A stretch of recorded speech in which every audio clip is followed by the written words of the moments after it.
Magandang araw po sa inyong lahat mga kapatid at mga kaibigan. Tayo ay muling nagbabalik upang ating pong ipagpatuloy ang ating pong pag-aaral na ating pong nasimulan.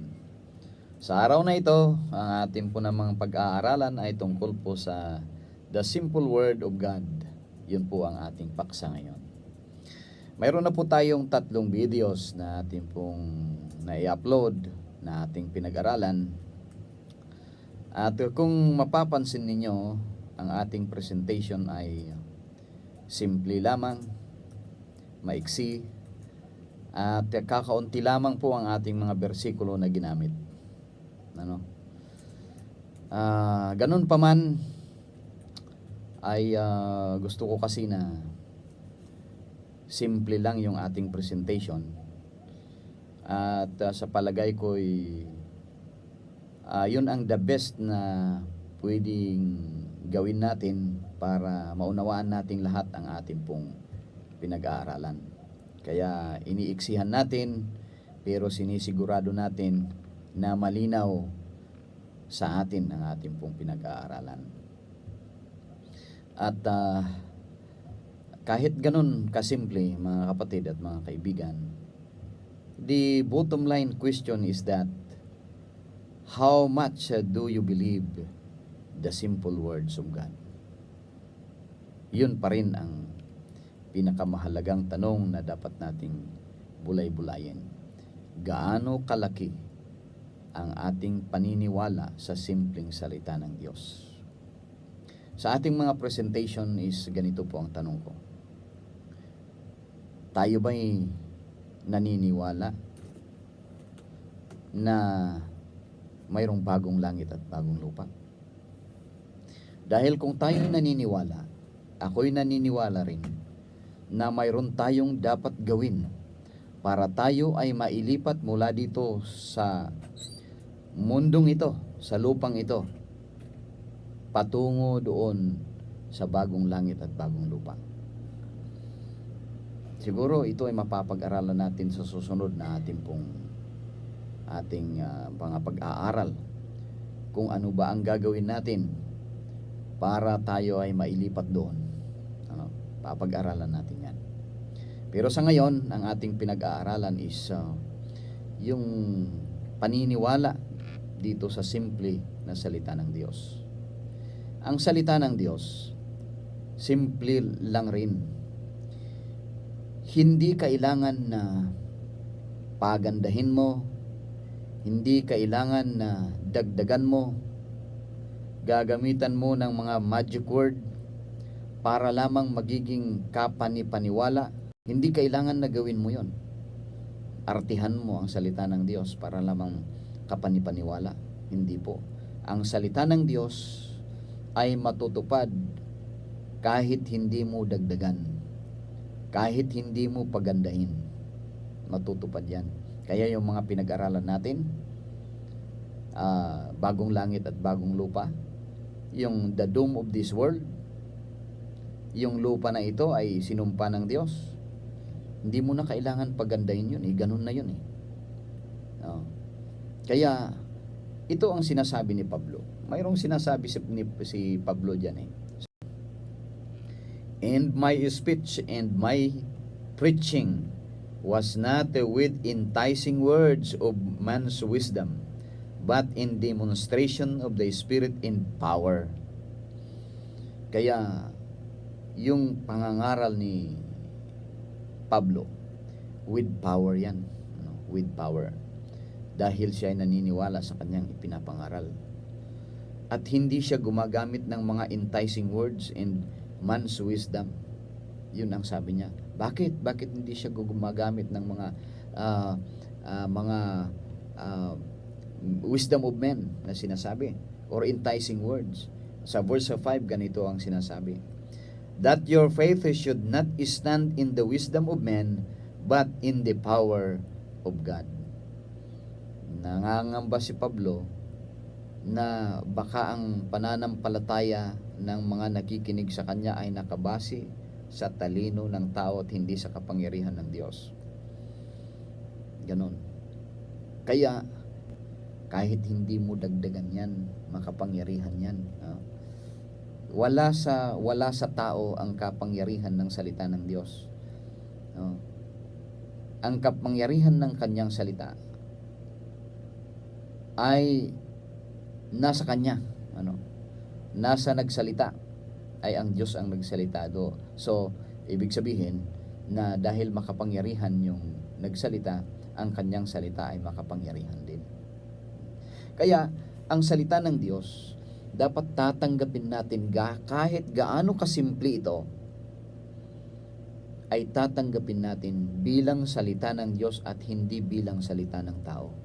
Ganito rin ang sinabi ni Pablo sa 1 Thessalonians chapter 2 verse 13. For this cause also thank we God without ceasing, because when ye received the word of God which ye have heard of us, ye receive it not as the word of man, but as it is in truth the word of God, which effectually worketh also in you that believe.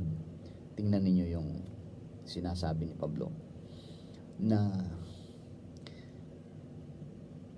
tanggapin natin yung salita ng Diyos, hindi kung sino ang nagsasalita, kundi dahil ang Diyos ang nagsasalita. Kaya tanggapin natin ang salita ng Diyos as the word of God, not as the word of men, mga kapatid. Mayroon akong nabasa sa isang aklat, yung evangelism sa 540. Ganito yung sinasabi niya The simple word of God has great power to convince the truth. So yung word of God, when we speak of the word of God, hindi kailangan na dagdagan natin. We just speak the simple word of God. But we should believe it para mayroong power. Kasi kung sasabihin natin yung salita ng Diyos na hindi naman natin pinaniniwalaan, walang power yan. Kaya we receive it as the word of God, believe it as the word of God, and share it. And that simple word of God has power. May kapangyarihan yan. Kaya yun ang isa na dapat na isaalang-alang natin, yung believe the simple word of God. Ang pangalawa, did you experience the word of God? Yun yung isang mahalagang punto Minsan, iniisip natin ang pagiging Kristiyano is ang pagkaroon ng maraming lista, quotations from the Word of God. Pero hindi ganun Christianity is not a list of good statements from the Bible or the spirit of prophecy. Christianity is experience in the Word of God or experience of the Word of God. Kasi yung mga Kristiyano na wala silang karanasan sa salita ng Diyos, pagdating ng pagsubok, yun yung mga mabubuwal. Kaunting pagsubok lang ay bumibigay na. Sa social media, ayan, yung maraming pagsubok dyan. Sa pananalita na lang, bumibigay na. Kaya, mas lalo na pagka tayo'y darating sa final test ng ating pananampalataya. Pagka wala tayong karanasan sa salita ng Diyos, tayo'y mabubuwal. Tingnan natin ang sinasabi ng Biblia. Si Pablo nagsabi sa 1 Thessalonians chapter 1 verse 12.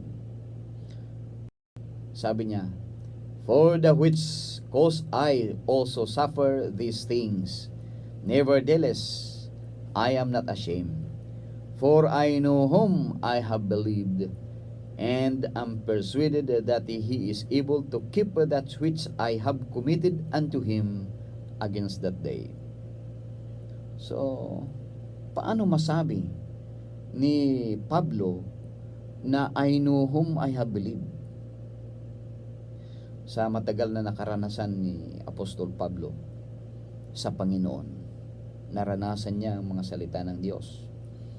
Kaya kumbinsido siya na kilala niya yung kanya pong pinaniniwalaan at alam niya na siya rin ang magbigay sa kanya ng kakayahan na siya ay makakarating sa kanyang patutunguhan. At lahat ng ang kanyang ikinumit sa Panginoon ay mangyayari. Ganon. So tayo, paano natin masabi yon kung wala tayong karanasan? So importante yung mayroon tayong karanasan sa salita ng Diyos.